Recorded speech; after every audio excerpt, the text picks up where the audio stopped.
तो भाई लोगों, स्मैकडाउन की शुरुआत होती है जिसमें हमें ड्राफ्ट के रूल्स सबसे पहले समझाए जाते हैं, जिसमें से मेजर सिर्फ दो ही है। पहली पिक जो है स्मैकडाउन को मिलेगी और दूसरी सबसे बड़ी बात की जितने भी चैंपियंस हैं इस टाइम पर वो जो है इस ड्राफ्ट का पार्ट नहीं होने वाले, उसे कोई ब्रांड नहीं चूज कर सकता क्योंकि वो जिस ब्रांड के चैंपियन है वहीं पर रहने वाले हैं। और उससे भी बड़ी बात भाई, यहाँ पर केला जब पॉल हेमन का इंटरव्यू लेती है तो पॉल हेमन रिवील करते हैं कि ट्राइबल चीफ ने अपना नाम जो है ड्राफ्ट से हटा लिया है, वो इस ड्राफ्ट का पार्ट नहीं होने वाले।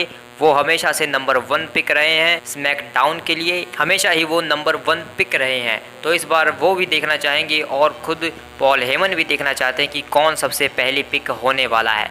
तो भाई सबसे पहली बात तो लोगों का काट दिया भाई सबका यहाँ पर, क्योंकि इससे पहले जो ड्राफ्ट का पोल निकल कर आया था उसमें रोमन रेंस फीचर्ड थे, लेकिन रोमन रेंस ने अपना नाम ही उड़ा लिया यहाँ से। तो जो लोग देखने आए थे कि भाई रोमन रेंस ड्राफ्ट होने वाले हैं वो कहाँ पर जाएंगे, तो उन्होंने तो भाई यहाँ से अपना नाम ही हटवा लिया है। भाई ट्रिपल एच काफ़ी शातिर है और उसने देखो कितनी बड़ी गेम खेली है, क्योंकि भाई रोमन रेंस ने जो कुछ किया है तो उसके हिसाब से वही सबसे पहली पिक होंगे हमेशा के लिए। लेकिन भाई क्योंकि कोडी चैंपियन है तो कोडी को भी फर्स्ट पिक होना चाहिए, तो इसलिए भाई ट्रिपल एच ने रोमन को भी हटवा दिया और सारे चैंपियंस को भी हटवा दिया, जिससे किसी के ऊपर भी बात नहीं जाएगी और बाकी बंदों के ऊपर ड्राफ्ट होगा। क्योंकि अगर रोमन पहली पिक नहीं होते तो लोग उसके ऊपर सवाल उठाते कि रोमन पहली पिक क्यों नहीं है, क्योंकि रोमन जिस शो पर जाएगा भाई उस शो की रेटिंग तो फाड़ के आने वाली है, सब जानते हैं। तो रोमन रेंस को सबसे पहले लॉक करना चाहेगा कोई भी ब्रांड।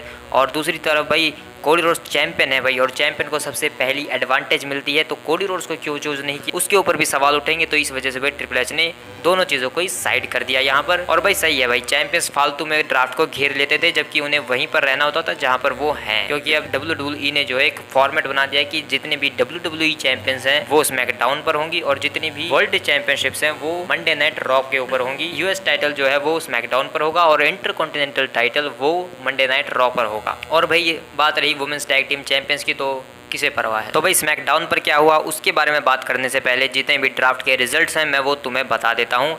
सबसे पहला राउंड होता है और सबसे पहले कोडी रोड्स जो है स्मैकडाउन के लिए चूज करते हैं बियंका बेलेयर को, और फिर दूसरी तरफ से ट्रिपल एच चूज करते हैं जे ऊसो को मंडे नाइट रॉ की पहली पिक। देख रहे हो भाई, जे ऊसो को मेन इवेंटर लेवल बना दिया है रोमन रेंस ने, मंडे नाइट रॉ की पहली पिक है भाई वो। उसके बाद स्मैकडाउन चुनते हैं भाई कार्मेलो हेस को। Monday night raw of course not भाई, सेथ फ्रिकिन रॉलिंस हमेशा से ही मंडे नाइट रॉ की शान है और वहीं पर रहेंगे। इसके बाद सेकंड राउंड में भाई अनाउंस करने के लिए आती है मिशेल मैकूल एंड टोरी विल्सन। और भाई ये दोनों कौन है, अगर तुम ये नहीं जानते हो तो शायद तुमने WWE को अच्छे से नहीं देखा है और शायद उनकी गेम्स को। राउंड 2 की पहली पिक होते हैं भाई रैंडी ऑर्टन स्मैकडाउन के लिए, और वो स्मैकडाउन पर ही रहना पसंद करेंगे और मैं उन्हें स्मैकडाउन पर ही देखना चाहता हूँ हमेशा से। ब्रॉन ब्रेकर यहाँ पर रॉ के ऊपर ड्राफ्ट हो जाते हैं भाई, और नाया जैक्स जो है वो स्मैकडाउन के ऊपर आ चुकी है मंडे नाइट रॉ से, और लिव मॉर्गन अभी भी स्टिल जो है Liv Morgan Monday night raw पर ही है। तो राउंड 2 में भाई हमें दो चेंजेस देखने को मिले, एक ब्रॉन ब्रेकर रॉ के ऊपर चले गए और नाया जैक्स जो है वो स्मैकडाउन के ऊपर आ गई है। उसके बाद थर्ड राउंड शुरू होता है जिसे अनाउंस करने के लिए आते हैं the Dudley boys. SmackDown choose करता है LA नाइट को, मंडे नाइट रॉ पर स्टिल रहेंगे रिकोशेट और द ब्लड लाइन भी रहेगी भाई स्मैकडाउन के ऊपर ही, और शेमस जो है वो मंडे नाइट रॉ के लिए ड्राफ्ट किए जा चुके हैं। तो भाई तीसरे राउंड में कुछ फेरबदल नहीं हुई, सब बंदे वही हैं जो जहाँ पर थे वहीं पर रह गए। इसके बाद लास्ट राउंड शुरू होता है जिसे अनाउंस करने के लिए आते हैं भाई टेडी और JBL, और स्मैकडाउन चूज करता है एजे स्टाइल्स को, स्टिल वो स्मैकडाउन पर हैं। अल्फा अकेडमी स्टिल जो है मंडे नाइट रॉ के ऊपर रहेगी, और भाई क्योंकि ब्रॉन ब्रेकर को चूज कर लिया एडम पियर्स ने तो यहाँ पर अंदरादे को जो है स्मैकडाउन पर बुला लिया है निक ऑल्डिस ने, क्योंकि भाई इन्हीं दोनों के ऊपर तो उनकी लड़ाई हुई थी पहले। और यहाँ पर भाई NXT से कियाना जेम्स जो है वो मंडे नाइट रॉ के ऊपर ड्राफ्ट हो चुकी है। तो यहाँ पर भी हमें दो चेंजेस देखने को मिले, कियाना जेम्स का प्रमोशन हो चुका है मंडे नाइट रॉ पर NXT से, और अंदरादे को जो है स्मैकडाउन पर ड्राफ्ट कर लिया गया है, और ब्रॉन ब्रेकर का बदला ले लिया यहाँ पर एडम पियर्स से निक ऑल्डिस ने। लेकिन भाई कुछ और मेजर ड्राफ्ट्स हुए हैं भाई जो कि ऑनलाइन हमें दिखे, शो के ऊपर उन्हें अनाउंस नहीं किया गया, बाद में जो है सोशल मीडिया के ऊपर ये अनाउंस किया गया है। बैरन कॉर्बिन जो है स्मैकडाउन के ऊपर आ चुके हैं फिर से मेन रोस्टर पर, आईवार जो है मंडे नाइट रॉ पर स्टिल हैं, और OCB भाई एजे स्टाइल्स के साथ स्मैकडाउन पर ही है। सेंड्रिक अलेक्जेंडर और एडोनिस जो है वो स्मैकडाउन पर रहेंगे, शेना बेसलर और जोई स्टार्क मंडे नाइट रॉ पर स्टिल रहेंगी। तो भाई मुझे बैरन कॉर्बिन के लिए काफ़ी अच्छा लग रहा है कि वो मेन रोस्टर के ऊपर वापस आ चुके हैं, वो भी स्मैकडाउन के ऊपर, और आई होप कि अब उनके साथ चीज़ें अच्छी हों, क्योंकि भाई WWE उन्हें भूखी घटिया करती है तो इसलिए वो तुम्हें बोरिंग लगते हैं। उससे ज़्यादा बोरिंग तो भाई कोडी रोड्स है आज के टाइम पर। वैसे उससे याद आया, यहाँ पर जो स्मैकडाउन की शुरुआत होती है उसे कोरी ग्रेव्स स्टार्ट करते हैं और वो यहाँ पर कॉन्ट्रैक्ट साइनिंग करवाते हैं एजे स्टाइल्स और नेता रोड्स की भाई। तो नेता रोड्स अपनी एंट्रेंस करते हैं और एजे स्टाइल्स कहते हैं कि ये सब स्टार्ट करने से पहले, साइन करने से पहले मैं कुछ कहना चाहूँगा, और लोग उन्हें बू करने लगते हैं। तो वो कहते हैं कि देखो तुम बू क्यों कर रहे हो, मैं समझता हूँ, मैं एले नाइट की इज्जत नहीं करता हूँ, इसलिए तुम मुझे बू कर सकते हो, लेकिन इस बंदे की मैं बहुत इज्जत करता हूँ क्योंकि हम दोनों की स्टोरी काफ़ी सेम है। हम दोनों ने WWE के बाहर जाकर अपना लोहा मनवाया है, और उससे भी बड़ी बात, जिसने इस बंदे को ट्रेन किया है उसने मुझे भी काफ़ी चीज़ें सिखाई हैं, अमेरिकन ड्रीम डस्टी रोड्स, और उन्होंने मुझे बताया था कि एक चैम्पियनशिप को कैसे होल्ड किया जाता है। और मैं तुमसे बस यही कहना चाहूँगा कोडी रोड्स कि ये जो बेल्ट है ये सिर्फ लेदर और गोल्ड की चमकती हुई कोई एक नॉर्मल बेल्ट नहीं है, इसमें काफ़ी ज़्यादा वज़न है, और मैं बैकलैश में ये देखने के लिए तैयार हूँ कि तुम इसे किस तरीके से अपने कंधे पर रख सकते हो। मैं तुम्हारी पूरी परीक्षा लेने वाला हूँ। इसके बाद जो है एजे स्टाइल्स यहाँ पर साइन कर देते। तो भाई काफ़ी बड़ी बात है यहाँ पर एजे स्टाइल्स ने कही है। जॉन सीना ने जो सेम बात कही थी कोडी रोड्स को कि इसका वजन बढ़ता जाएगा, उसका यहाँ पर यूज़ हुआ है एजे स्टाइल्स की तरफ से, और एजे स्टाइल्स भी ये परखना चाहेंगे कि कोडी रोड्स में कितना दम है।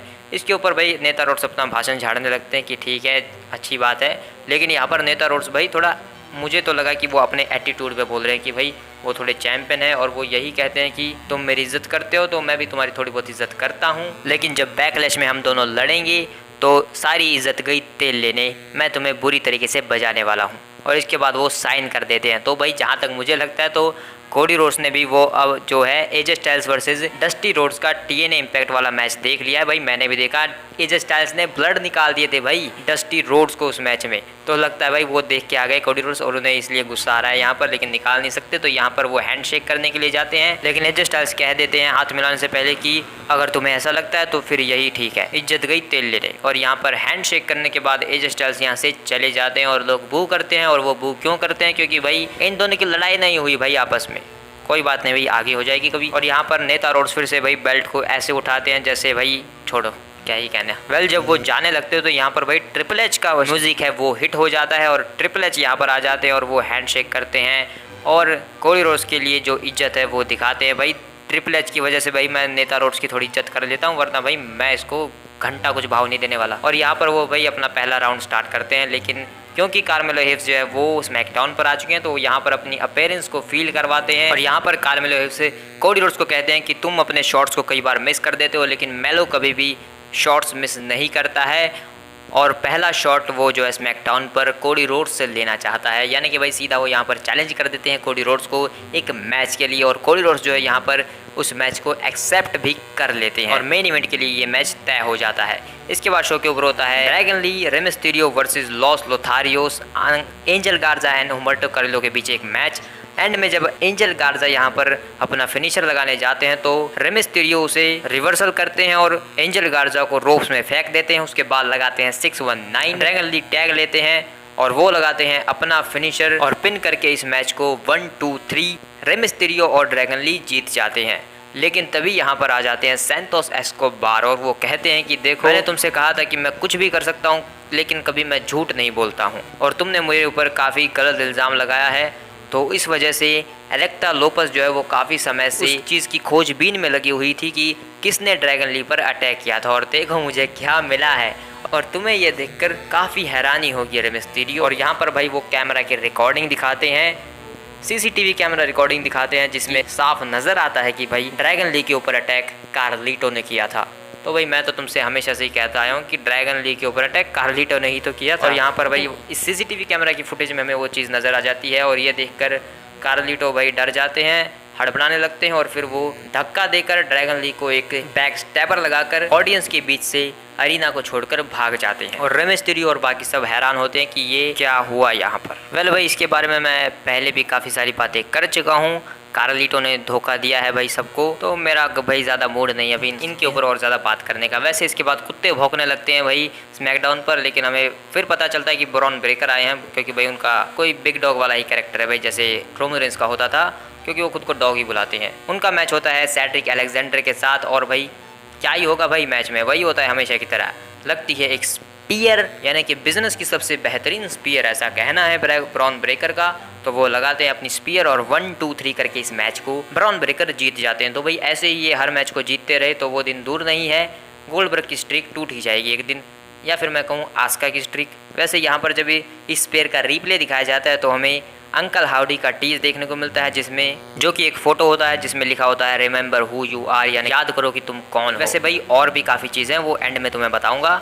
और भाई ब्रॉन ब्रेकर मैच जीतने के बाद यहाँ पर बैरन कॉर्बिन से भी मिलते हैं बैक स्टेज में जाकर, और दोनों काफ़ी खुश हैं भाई। दोनों अलग अलग ब्रांड पर हैं लेकिन कोई बात नहीं, वुल्फ डॉग्स हमेशा जिंदा रहेंगे ऐसा उनका कहना है, चाहे वो किसी भी ब्रांड पर क्यों ना हो। तो भाई काफ़ी अच्छी तरक्की की इन दोनों ने। ब्रॉन ब्रेकर तो हम सभी जानते हैं आजकल क्या कमाल कर रहे हैं, और बैरन कॉर्बिन भाई NXT से जाकर वापस आ चुके हैं मेन रोस्टर में, काफ़ी बड़ी बात है भाई।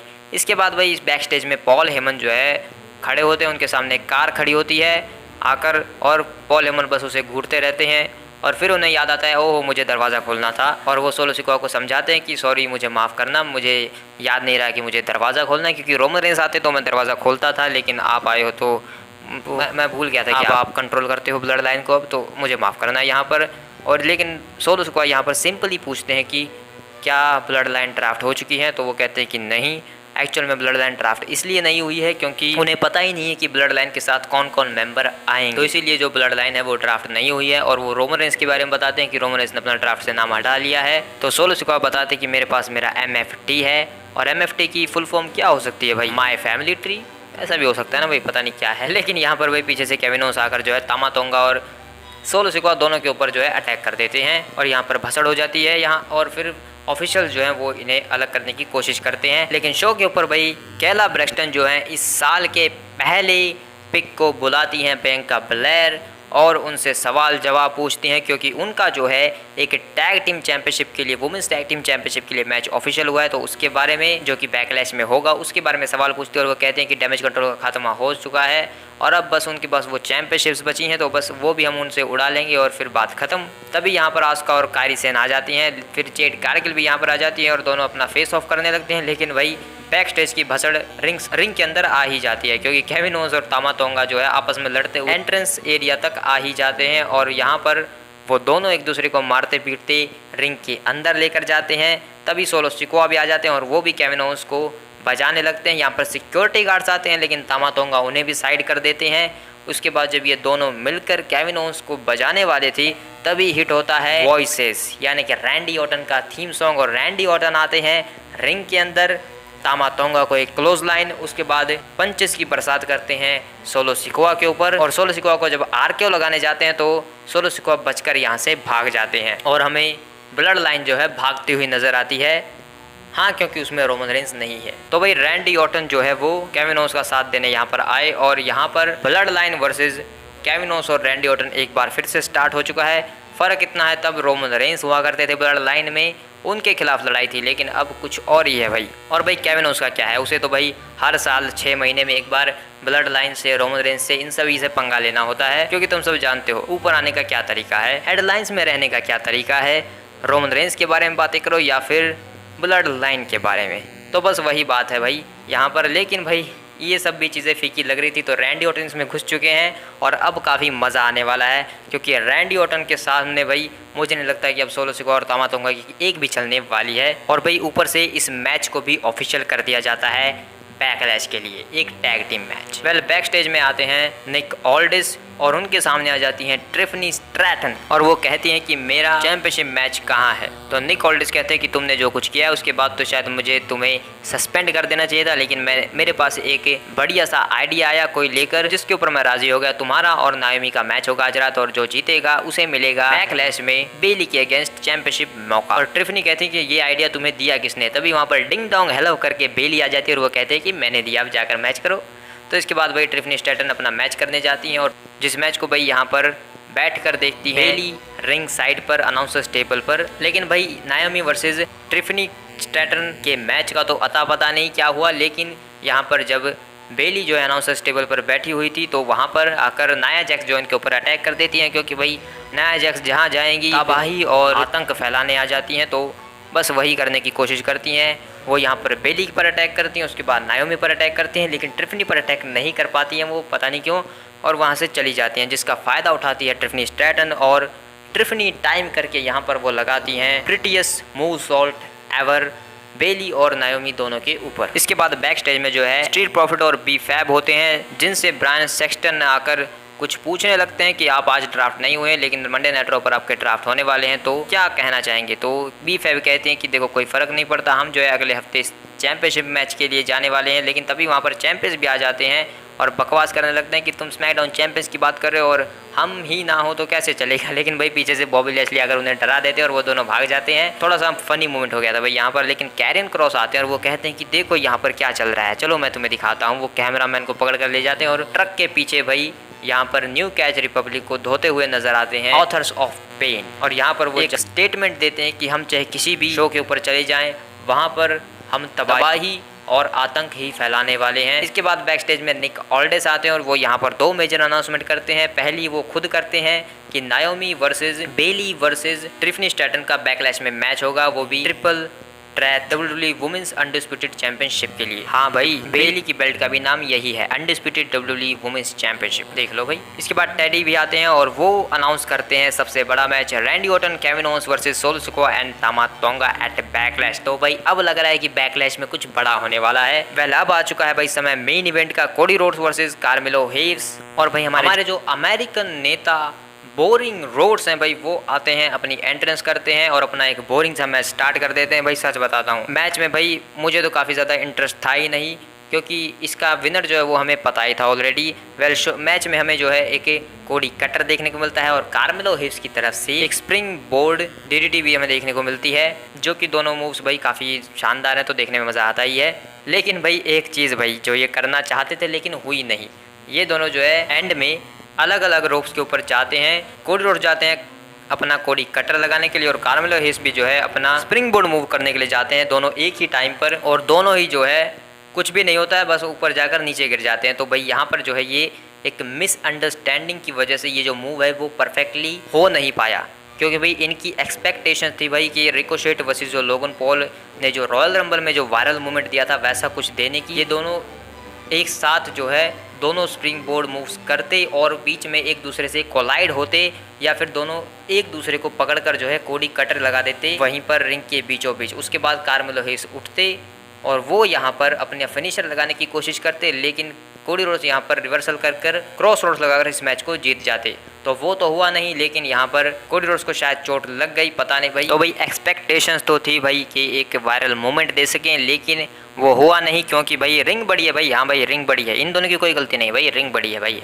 NXT की छोटी होती ना भाई, हाँ भाई रिंग बड़ी है, छोड़ो। लेकिन ये जो मूव है ये जैसे होना था वैसे परफॉर्म हुआ नहीं, तो कार्मेलो हेस उठते हैं और वो कोडी रोड्स को देखने के लिए जाते हैं और यहाँ पर फिनिशर लगाने की कोशिश करते हैं, लेकिन कोडी रोड्स फिर यहाँ पर रिवर्सल कर क्रॉस रोड्स लगाकर पिन करके 1-2-3 इस मैच को जीत जाते हैं। उसके बाद वो कार्मेलो हेस की तारीफ करते हैं, उसे रिस्पेक्ट दिखाते हैं और अपना जश्न मनाने लगते हैं। लेकिन जैसे ही वो जश्न मनाकर नीचे उतरते हैं, पीछे एज स्टाइल्स खड़े होते हैं। वैसे वो अटैक करने के लिए आए थे, लेकिन कोडी रोड्स सतर्क थे और इसी के ऊपर एज स्टाइल्स कहते हैं कि बस एक क्षण, एक पल की दूरी थी और तुम्हारा खेल खत्म हो सकता था, और मैं यही तुम्हें सिखाने के लिए आ रहा हूँ बैकलैश में, क्योंकि वहाँ पर एक गलती भी तुम्हें भारी पड़ सकती है। और यहाँ पर एज स्टाइल्स हाथ आगे बढ़ाते हैं कोडी रोड्स से हैंडशेक करने के लिए। अगले हफ्ते होगा भाई face to face AJ Styles और कोडी रोड्स का। उसके बाद होगा भाई एक match New Catch Republic versus Authors of Pain के बीच, और WWE टैग टीम चैंपियनशिप्स भी लगेंगी दांव पर, street profit versus A town down under. और भाई इतिहास में पहली बार होगा RKO शो, यानी कि रैंडी केविन ओवेंस शो।